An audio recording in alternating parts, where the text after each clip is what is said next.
খালেদা জিয়ার মুক্তি ও চিকিৎসার দাবিতে ২৯ জুন নয়াপল্টন, ১ জুলাই মহানগর এবং ৩ জুলাই জেলা পর্যায়ে সমাবেশ করবে বিএনপি।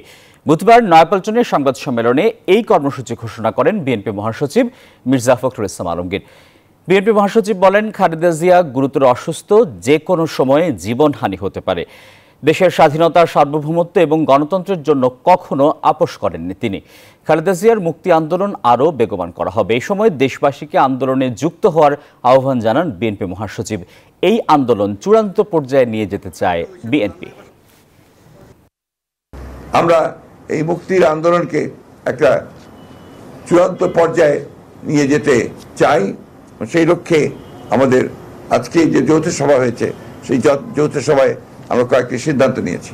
শনিবার আমাদের নয়াপল্টন অফিসের সামনে সমাবেশ অনুষ্ঠিত হবে দেশনেত্রী বেগম খালেদা জিয়ার নিঃশর্ত মুক্তির দাবিতে।